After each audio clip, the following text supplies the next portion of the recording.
Olá, assombrados! Eu sou a Ana Paula e vou contar um relato para vocês neste tipo ao vivo de hoje. E aí, tudo bem? Espero que esteja tudo bem. Já vou pedindo para você deixar o seu like neste vídeo e não se esqueça de fazer aquela visitinha à nossa loja virtual, a lojaassombrada.com.br. Você vai encontrar camisetas, lindas estampas, todas na temática aí sobrenatural, assombrado. Muitas que brilham no escuro. Temos aí o nosso livro à venda na loja, tem boné à venda na loja, tem a assinatura da Caixa Assombrada aqui, ó. Todo mês você pode receber na sua casa uma caixa assombrada com temas diversos. Cada mês tem um tema diferente relacionado ao mundo assombrado aí. E dentro de cada caixa, itens relacionados com esse tema, ok? Não perca a chance de ter aí uma caixa assombrada na sua casa, ou várias, né? Cada mês é uma diferente. Bom, vamos ao relato de hoje, então, que é este daqui. Iemanjá atendeu a minha súplica. Então, vamos ver. Olá, Ana. Deixei as identificações para o final, porque acredito que o relato será longo. Como no caso da maioria dos inscritos, vocês são minha companhia diária, amigos caros ao meu coração.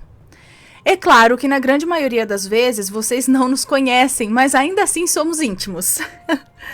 Tive a oportunidade de receber um áudio durante a viagem que fizeram na passagem de 2020 para 2021, por intermédio do amigo Adilson A. Silva, que conheci através do canal, e tive também o privilégio de ter sido presenteada por ele, Adilson, com o livro assombrado, e aproveito a oportunidade para agradecê-lo. Obrigada, Adilson, para agradecê-lo mais uma vez pela atenção dispensada a mim em um momento em que eu estava atravessando um período delicado.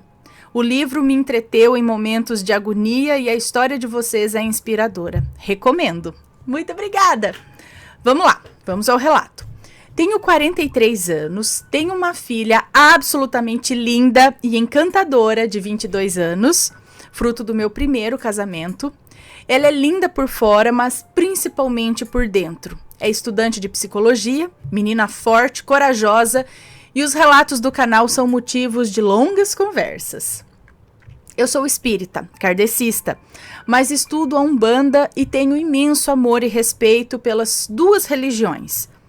Tudo que nos melhora e nos leva ao que é bom merece amor, respeito e gratidão.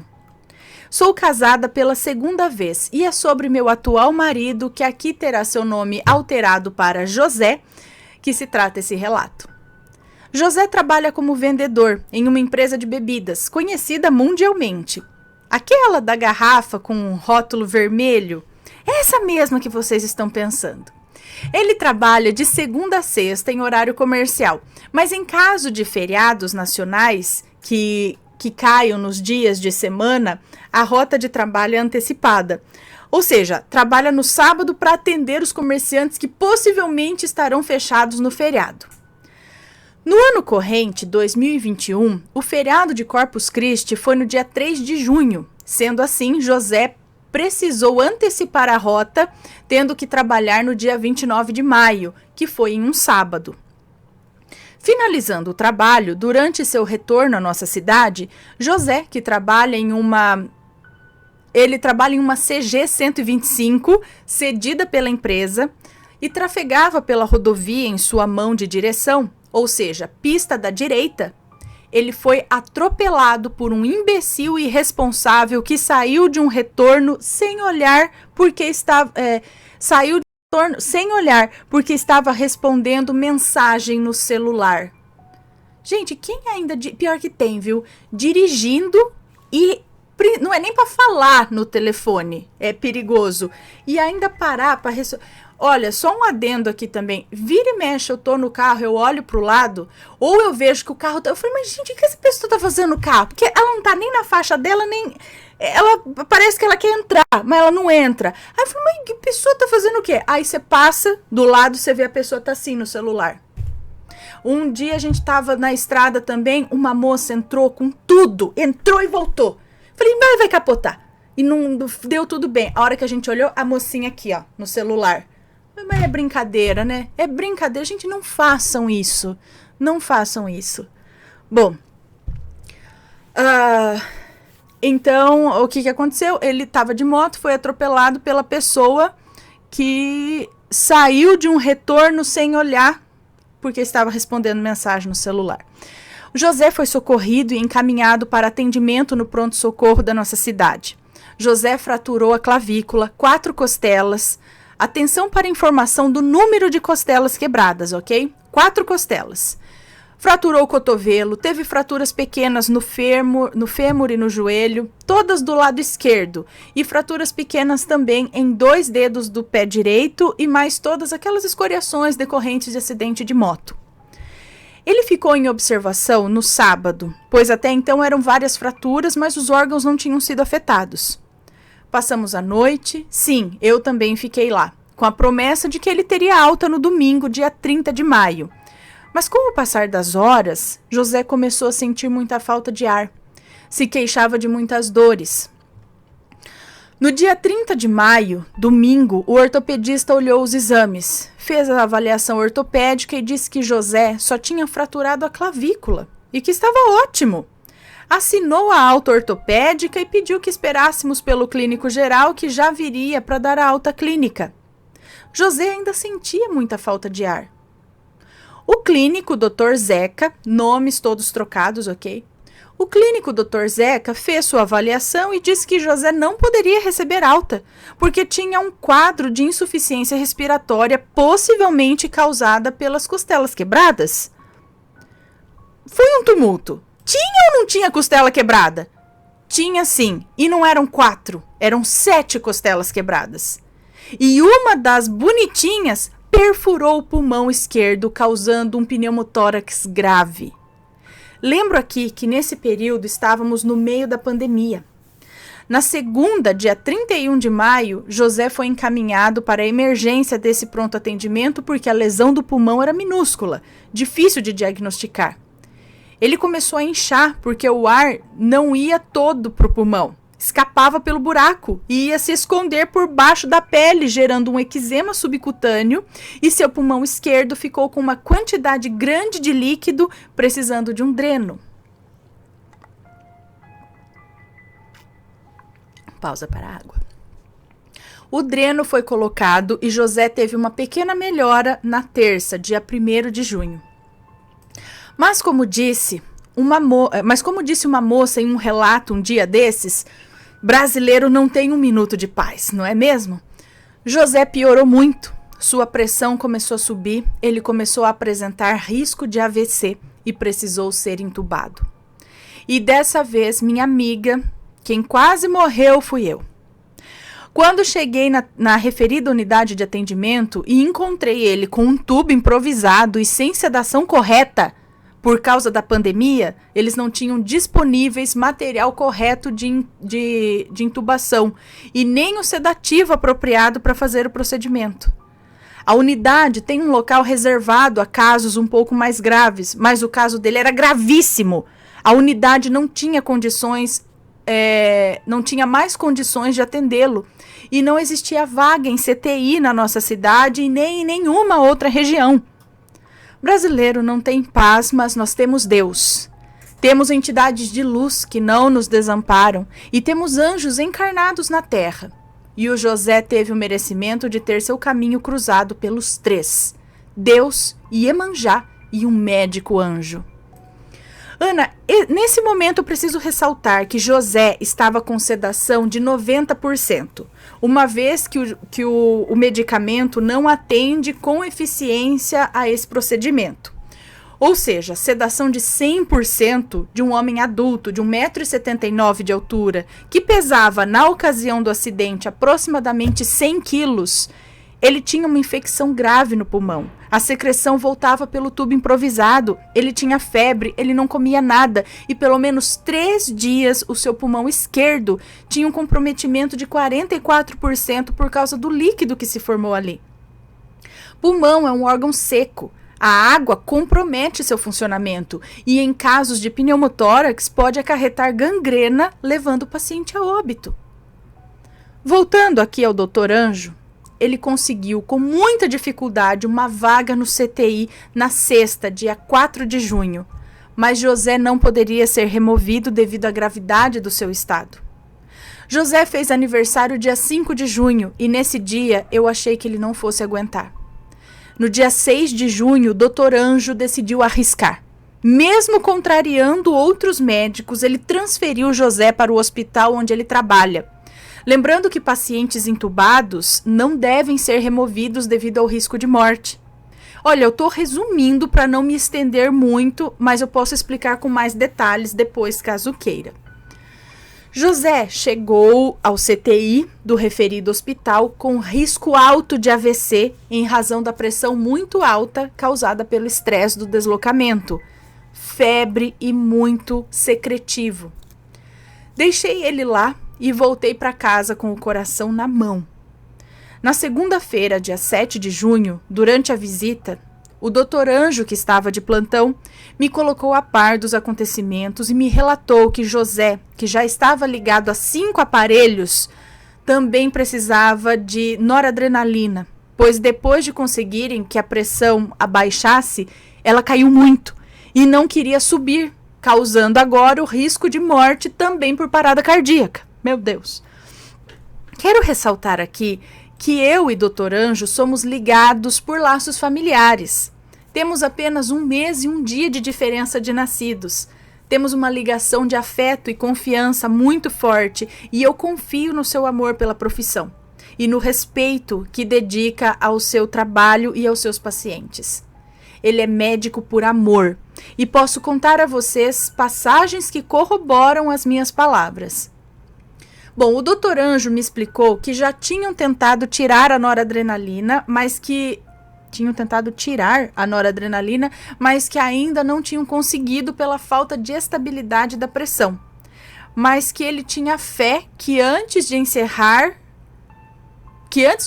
o seu plantão, Deus ajudaria na suspensão do remédio. E explicou também que o quadro era gravíssimo e que, infelizmente, o dreno não estava fazendo o efeito desejado. E que, caso o pulmão não secasse, o líquido causaria gangrena no pulmão e José viria a óbito. Ao contrário do que vocês possam estar pensando, o Dr. Anjo não foi frio e não me falou isso com maldade ou descaso. Ele apenas respeitou a lealdade que existe entre nós durante nossos 43 anos de convivência. Ele respeitou meu pedido de que não me escondesse nada. Nesse momento, com os olhos marejados, ele me disse que para que eu ficasse calma, porque Deus estava presente e conosco, e que ele tinha fé, que tudo daria certo, e me pediu que rezasse.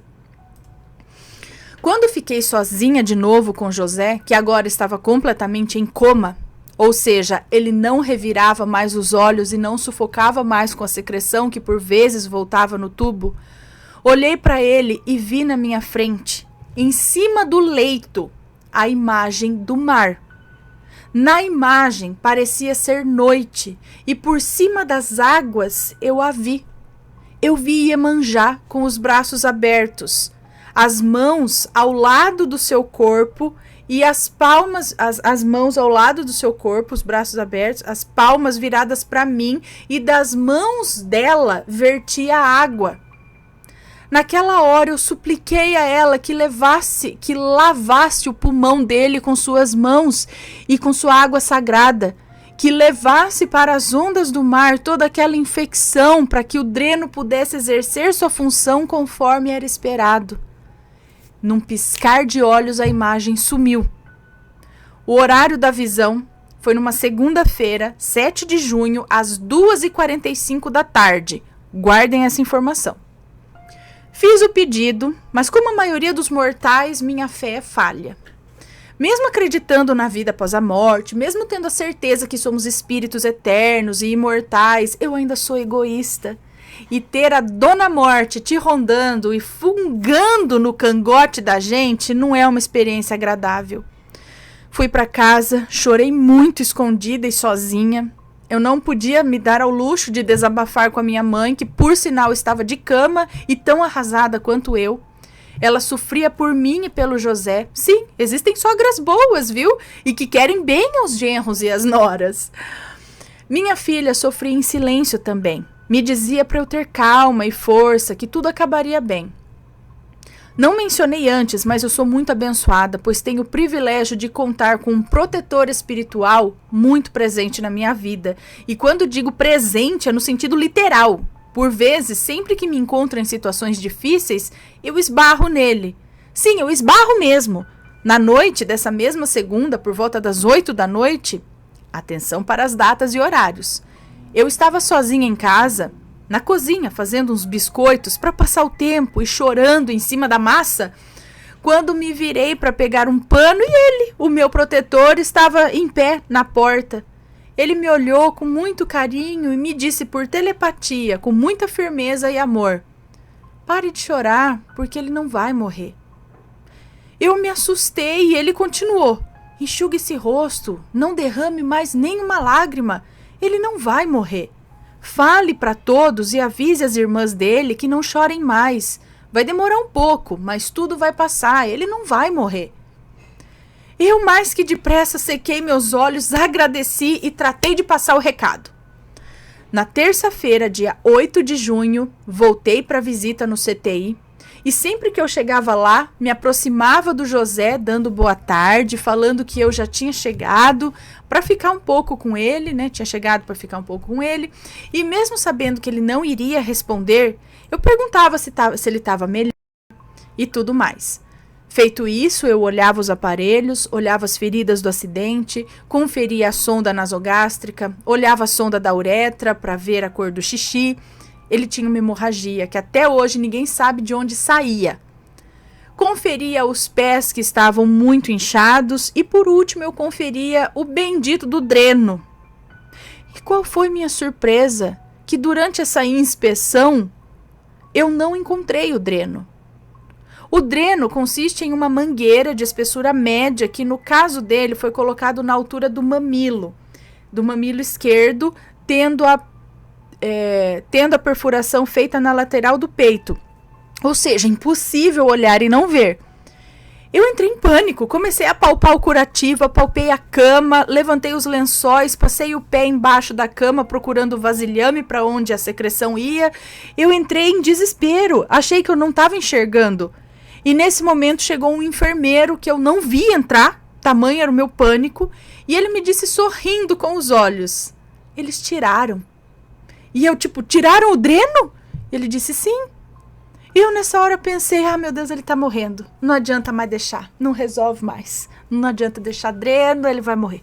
O enfermeiro parece que leu meu pensamento e continuou falando: o cirurgião passou aqui ontem, fez os exames e não tem mais o que drenar. Tirou porque o líquido já secou quase todo. O restinho que ficou o corpo absorve. O dreno já cumpriu seu papel e não tem mais necessidade dele. E eu, teimosa como sempre, com a cabeça rodando, comecei a falar que no dia anterior o dreno tinha parado de fazer efeito, que ainda tinha muito líquido no pulmão e que eu não estava entendendo e que horas eles tinham parado. E ele respondeu: o dreno tinha parado mesmo, mas de repente funcionou. Drenou tudo que tinha para drenar rapidinho e o cirurgião passou aqui ontem, segunda, dia 7, por volta das 6 da tarde, examinou ele e disse que ia tirar. Ele também não entendeu porque o quadro era complicado, mas ele tirou. Preocupa não, que o pior já passou. Nessa hora eu estava estática. Meu queixo despencou do alto dos meus 1,69 de altura. E adivinha, meu amigo protetor atrás de mim me disse com um sorriso: você não pediu a ela para lavar o pulmão dele? Ela lavou. E eu a vi de novo. Ela lavou, tá? E eu a vi de novo, ali, como no dia anterior. Agora é ela de novo falando, não é o protetor, né? Então eu a vi de novo, ali, como no dia anterior. Acima da cabeceira da cama, pairando sobre as águas do mar, com as mãos espalmadas. Iemanjá atendeu a minha súplica. E a partir daí, a internação se seguiu dentro da normalidade esperada até o dia 15 de junho, quando conseguiram retirar os tubos, e depois até dia 20 de junho, quando ele saiu do CTI, indo para o quarto para observação. Até a volta para casa no dia 23 de junho, quando teve alta hospitalar. Hoje, dia 11 de outubro, José já voltou para o seu trabalho depois de passar em casa. Já voltou para o seu trabalho depois de passar em casa por uma cirurgia espiritual e seguindo com seu tratamento médico, pois os dois tratamentos devem sempre andar juntos, não se deve abandonar o tratamento médico para seguir só o espiritual. O espiritual ajuda muito junto com o tratamento médico. O relato foi resumido e a escrita regada a lágrimas de gratidão a Deus, que é o Senhor de todas as coisas. E sabe o porquê delas acontecerem, né? Gratidão a Iemanjá, que se fez presente diante dos meus olhos 2 vezes, num quarto de hospital. E gratidão ao Dr. Anjo, que literalmente brigou pela vida do José, e a todos que oraram. Cada um dentro da sua crença, para que José tivesse sua saúde estabelecida. Agradeço mais uma vez e agora publicamente ao amigo distante Adilson A. Silva, que me ouviu muitas vezes e que tenho certeza também orou por nós. Agradeço também pelo livro assombrado que me foi dado por ele e que me fez companhia nos momentos da fisioterapia do José enquanto eu esperava. Que a graça que foi a nós concedida possa ser estendida a todos os doentes e seus familiares e que nunca nos falte fé. Gratidão. Um beijo para você, muito obrigada pela sua história. Gente, é muito bom ouvir essas coisas boas que acontecem através da espiritualidade, da fé também. Porque acontece, gente, não tem como a gente falar não, duvidar, isso não existe. Como que não existe? Me fala. Muito interessante. Se já aconteceu algo parecido com você, mande o seu relato pra gente, ok? Esse foi o relato de hoje, espero que tenham gostado. Um beijo para vocês e a gente se vê no próximo relato. Fui!